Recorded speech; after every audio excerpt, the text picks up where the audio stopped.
ማርያም ሲባል ቅር የሚልህ ወንድሜ ኢየሱስ አፉን የፈታው ማርያም እያለ መሆኑን ላስታውሰው እወዳለሁ። መቼም ለዚህም ጥቅስ እንደማትጠይቀኝ ተስፋ አደርጋለሁ። ኢየሱስ ሲባል ቅር የሚልሽ እህቴ ማርያም ከሰማይ ሰምታ ለልጇ ያወጣችው ስም ኢየሱስ እንደሆነ ላስታውስሽ እወዳለሁ። በእርግጥ ድንግል ማርያም ኢየሱስ ብላ ብትሰይመውም ስሙን ግን ለመጥራት ግን አንድ ቃል አልበቃት ብሎ ተቸግራ ነበር። ገና በሆዷ ውስጥ እያለ ወደ እርሱ ስትጸልይ ነፍሴ ጌታን ታከብረዋለች፣ መንፈሴም በአምላኬና በመድኃኒቴ ሐሴት ታደርጋለች ስትል ሰማናት። ልጇ ከሆዷ ሳይወጣ ከልጇ ጋር ንግግር የጀመረች እናት እንዴት ያለች ናት! ወደ ሆዷ ራሷን ዘንበል አድርጋ ጌታዬ አምላኬ መድኃኒቴ እያለች የምትጣራ እናት አይታችሁ ታውቁ ይሆን? በሆዷ ውስጥ ዙፋኑን ለዘረጋው ንጉሥ ጸሎት የምታሰማ እናት እንደምን ያለች ናት! ከወለደችው በኋላስ ማን ብላ ጠርታው ይሆን? ገና ሕፃን ሳለ ምን ብላ አቅፋ አስተኛችው ይሆን?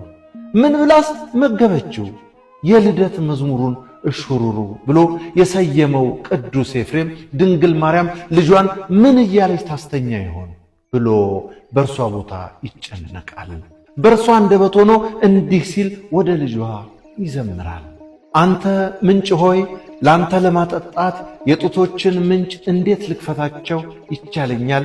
ሁሉን ከገበታህ የምትመግብ ሆይ እኔ አንተን ልመግብህ እንዴት ይቻለኛል? የክብርን ነጸብራቅ የተጎናጸፍከው ሆይ እንደምን በጨርቅ ልጠቀልልህ እችላለሁ? ላንተ እንዴት ያለ የማባበል ዜማን ላዜምልህ እችላለሁ?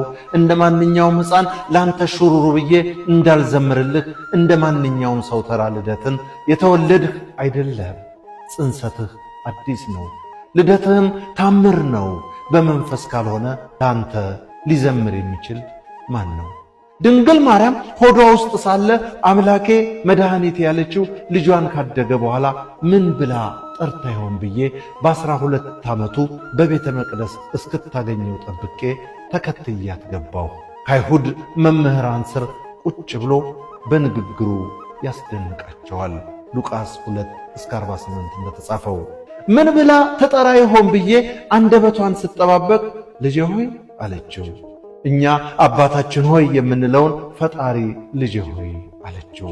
ድንግል ማርያም ለልጇ የሚበቃው ስም አታለት ነበርና እርሱን የምትጠራበት ብዙ ስም ነበራት። በእናቶቻችን ማን ብዬ ልጥራው ስምህን ዜማ ድንግሊቱ ተጨንቃለች። ማን ብዬ ብጠራህ ይሻለኛል? ልጄ ብዬ ልጥራህ? ወንድሜ ልበልህ? ሙሽራዬስ ብዬ ልጥራህ?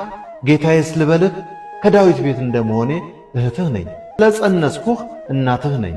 ስለ ንጽሕና ሙሽራ ነኝ። መድኃኒቴ ነህና ባሪያህና ልጅህ ነኝ። አምላኬ ጌታዬ መድኃኒቴ ልጄ። ማርያምና ኢየሱስ የሚሉት ስሞች ወንጌላውያን ሁለት ጎራ ይዘው የተጣሉባቸው ሳይሆኑ በምናከብረው ወንጌል ላይ አብረው የተጻፉ ስሞች ናቸው።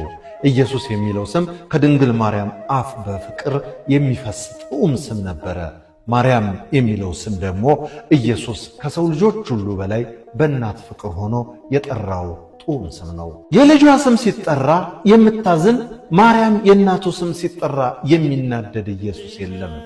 ዲያቆን ሄኖክ ኃይሌ እንዳዘጋጀው፣ በለጠ ሸቴ ዘሀገረ ኢትዮጵያ እንዳቀረበው